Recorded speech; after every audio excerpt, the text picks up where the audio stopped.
So here's one of my favorite things about the Shark. I think this is actually a really cool feature.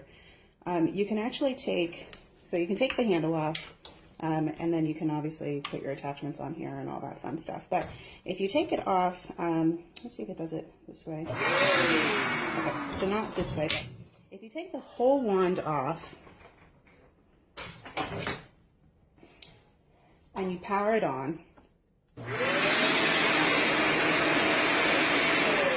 flashlight on the handle of the wand, which is really cool because then I can actually see, obviously if I'm taking this off, I'm trying to get into some, deep dark areas, and that actually helps me to really see what I'm doing. So I think that's a really cool feature I've never seen in another vacuum.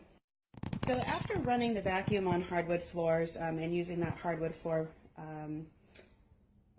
level, the rotator on this doesn't actually run. So I'll show you real quick. When I put it down onto the floor level, you can see the brush doesn't actually rotate.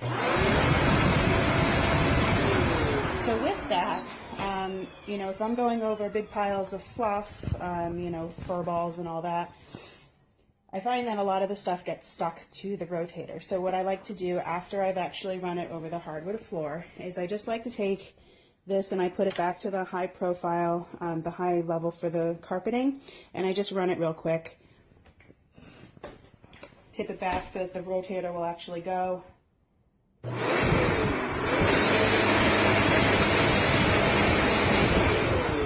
that sucks up all of that fuzz that got stuck in those rotator blades. So after one day of not vacuuming, especially with a white-haired dog, you can see on my rug that there's all this fine hair that I just can't seem to get rid of. Well, the great thing about the Shark, and here it is, pretty little gadget, this is going to pick it all up. So just press down on the plate. You can see this actually, it swivels. So I actually like that. I grew accustomed to that with my Dyson. I love the swivel head. But then when you go ahead and turn it on, you can see the 3 different levels here. So there's the, let's try and focus there for you. There is for thick carpeting, low pile carpeting, and then for hardwood floors or for hard floors. So I use the thick carpeting because this is a very dense carpet, and it is a high pile. And you'll see the light's going to come on as soon as I turn this on, and you'll see it's going to guide me and show me what I actually need to pick up.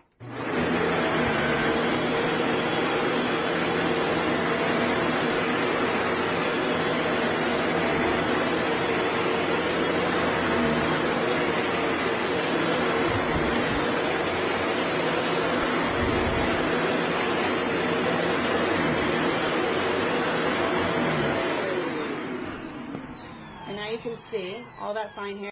Now, in order to get under things that are, obviously very low to the floor, and you don't want to have to do a lot of maneuvering of your furniture, the great thing about the Shark is that you can actually lift this canister off. All you do is there's a button on top here that says lift away. You press it, you pull it off, and now you can see this goes completely flat. So I can get underneath my hutch.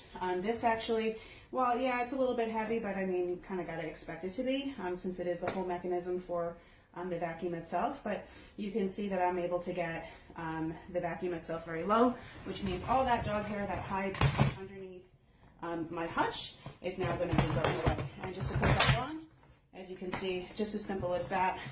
Now this kind of confuses me because I thought that this right here should go here, and then it would hold it secured while I'm vacuuming. But what I found to be happening is that, as I'm pushing and pulling, of course it's not going to do it right now, it has a tendency to fall off. So I'm a little bit confused by whether or not it's supposed to hold the hose there permanently, or what the deal is with that.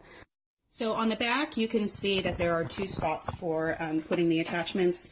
I use the wand the most, and then of course since there's a spot for one more, on this side I just keep my brush here. There are 2 other possible attachments that I have.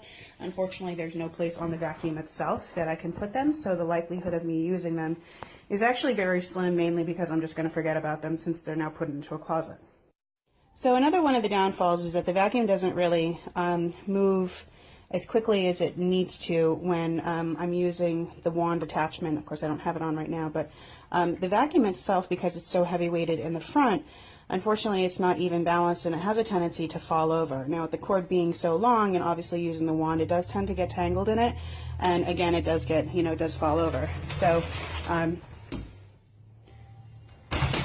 you can see, and honestly I know you can't see how far away I am, but realistically I'm maybe about 4 feet away from the vacuum. So it does tend to get stuck and it does fall over. This is a problem that I see with the Shark. It's not a problem that I had with my Dyson ever. So that is a downfall. One of the things that I like to do is I like to do a figure 8 for putting the cord away. For me, I feel like it makes it a little bit cleaner of a putting it away, and keeps it nice and tidy so it's not hanging all over the place. You can do however you'd like, but that's the way I like to do it. The only downfall to this is that if you should turn this into a trolling canister, this piece down here is actually on the canister base, while this piece is still on the head. So if you're trying to put it all away without having to put it back into an upright position, there's no appropriate way to put that cord away, and unfortunately it doesn't reach